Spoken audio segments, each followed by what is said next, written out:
Alright girls, we're just going to start to take a look at the naming of the alkanes again. So this was the last assignment that you had. It was the 21.1 and the 21.2 questions in your textbook, which was page 383. So page 383, okay. Okay, so this was the first question. So we'll go back through our rules again because there was a few of you who came with answers. One or two of you had come back and said to me that you had gotten help of some friends of yours, etc., which is wonderful. I'm delighted to hear it. But there was a couple of little issues with some of the answers that you had. So if we go through them, the 4 examples here, hopefully that'll iron out those little mistakes that you were making. Okay, so if we take a look at this particular one here, we can see that there is 1, 2, 3 carbons with no brackets around them, so they are our straight chain. So 1, 2, 3 is my straight chain. So if I look at this one straight away, when there is chains like this that have 3, I'm going to be looking at a name with prop in it. Okay, so prop. Sorry, I haven't written that very well. I'm moving in a little bit here. So prop is going to be the end.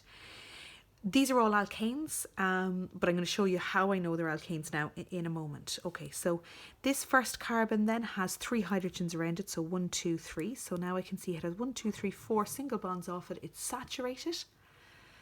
So that part is an alkane part anyway. This one then has a C and it has a H off it. Okay, so these lines now just mean H's are there. And then in brackets it has a CH3 off it. So that is a carbon with 3 hydrogens around it. And the final carbon here has 3 hydrogens around it again. Okay, so I have only drawn single bonds. Everything is full, so every carbon has 4 lines off it if I count it. So my surname now, my straight chain told me it was 3, so it was prop. It now knows that it's propane. Okay, and you don't know any other group other than the alkanes at the moment, so it's not a problem, but you're going to move on to alkenes soon, so it will become a problem. Okay, so my surname is propane. Now what's different to it being regular propane? Well, in regular propane, this would just be a hydrogen. Okay, so I need to tell them that there's something different here. I'm going to number this 1, 2, 3. I'm going left to right, but it wouldn't matter if I went 1, 2, 3 or 1, 2, 3, because either way, at carbon number 2 is where my change has occurred. So at carbon 2, something has happened, and instead of it being a H, it is a CH3, and a CH3 group is known as a methyl group. So it's an alkyl group, that is an alkane that is missing a hydrogen. So the name of this compound is 2-methyl propane. Okay, on to the next one then. So again, without any brackets, I've got 1, 2, 3, 4, 5 carbons. So I'm going to draw my 5 carbons down. 1, 2, 3, 4, 5. So my surname is going to be the one that has 5 in it, so pent.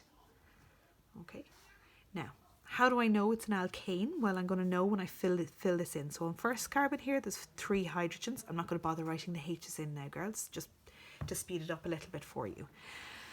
The H's, there's 2 H's there. There's 2 H's there. There's 1 H, and then there is a CH3. And you can write it like this, or write it like I wrote it up here. Either way, you'll get the same marks, the same answer. Okay. And the last one then has 3 hydrogens on it. They've all been single bonds. Therefore, it's an alkane, so it's pentane. Okay. What makes it different to regular pentane is this here. That should just be a H. So I need to tell them that there's something happening here.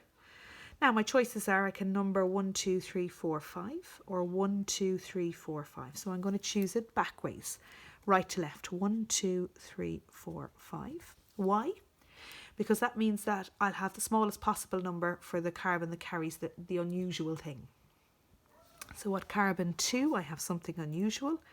And again, it's a methyl group. So it's methane, CH4, missing a hydrogen. So that becomes known as methyl.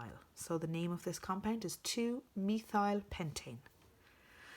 On to the next one then. Again, without any brackets, there's 1, 2, 3, 4, 5. So again, I've got 1, 2, 3, 4, 5. So my surname is going to be Pent. I start to fill them in. So the first one has 3 hydrogens, then 2, then 1 hydrogen and a CH3, one hydrogen and a CH3, and the last carbon has 3 hydrogens on it. Okay, so it's pentane, and the reason I know it's pentane is because all of them were single bonds and everything is fully saturated. So every carbon has 4 lines out of it. Okay, so I want to tell them that there's something unusual here and here. So my choices are 1, 2, 3, 4, 5, or 1, 2, 3, 4, 5. So I'm going to go with this option, and I'm going to go with this option because that means that the unusual things have the lowest possible numbers. Okay, so I'm just going to scribble this out just to give myself a little bit more space. I write really big, I know I do. Pentane. Okay, so I want to tell them at carbon 2 and 3, the same thing is there. There are methyl groups, and there are 2 of them, so it's dimethyl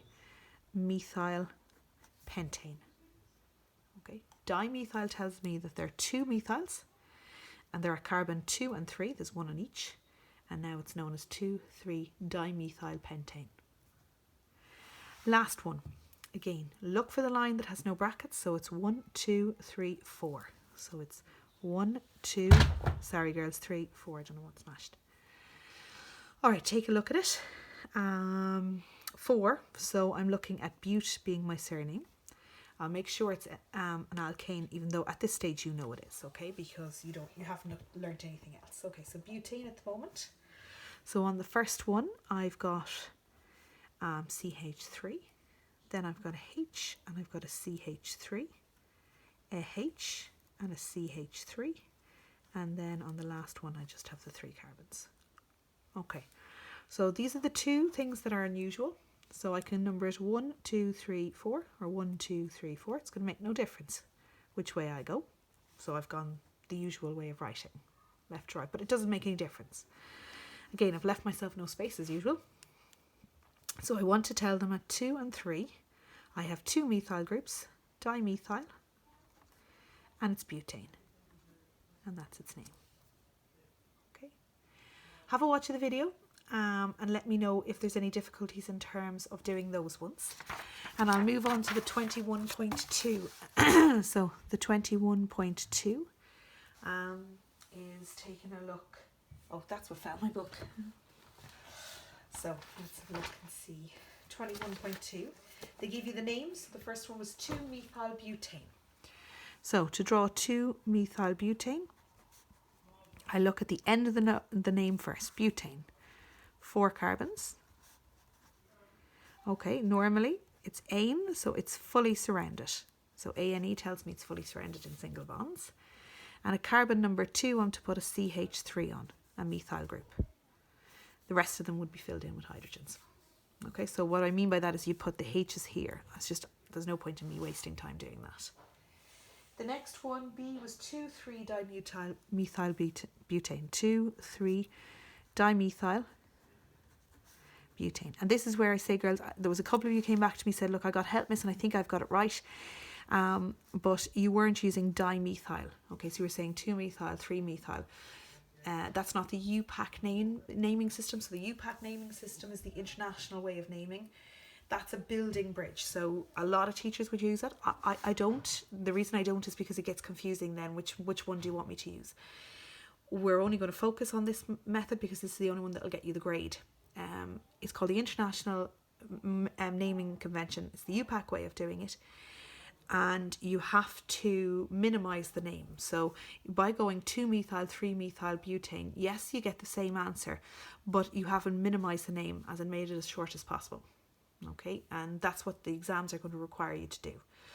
So this is the only correct naming convention that you've got. Okay, so butane again surrounded in single bonds, 2 and 3. So it have a methyl group, CH3. Some people say to me, can you write them at the top? Yeah, top or bottom is the same. I'm hoping to get into the school if they release and allow people back into buildings, for example, like they would have been up until this. I'm hoping I can get my husband to take a day off so I can go to the school and I can build all these models for you and show you. And I'll show you doing them. Otherwise, I'll show you when we come back in September. I mean, you're not in such a concern, I suppose. The next one is cyclohexane. Cyclohexane means it's in a circle. So you would have seen an example in the book. So it looks like this, as in your carbons. 6 carbons are in a cycle. 1, 2, 3, 4, 5. Not the best drawer in the world. And then you've got your hydrogens off there. And you only have 2 hydrogens on each carbon because each carbon already has 2 bonds to each carbon. So if you count them, it's 1, 2, 3, 4.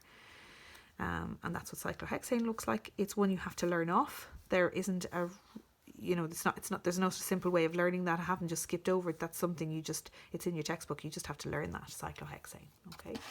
And there it is. Okay. Another way of drawing it is just like that. We know as chemists that each bridge here is worth a carbon. So we're just lazy and don't bother writing the carbons down, but you can, or you don't have to. Both are accepted, both are UPAC naming conventions. And the last one then is 4-ethyl. So this is a good one now because this is a nice long one. And I want to talk to you about something on this one as well. 4-ethyl 2,2-dimethyl heptane. 2,2-dimethyl heptane. Okay, so we always start the same way. Look at the surname. Heptane is 7 carbons in a row. 3, 4, 5, 6, 7. Heptane means that it's completely surrounded or saturated. So everything has the 4 bonds of it. Okay.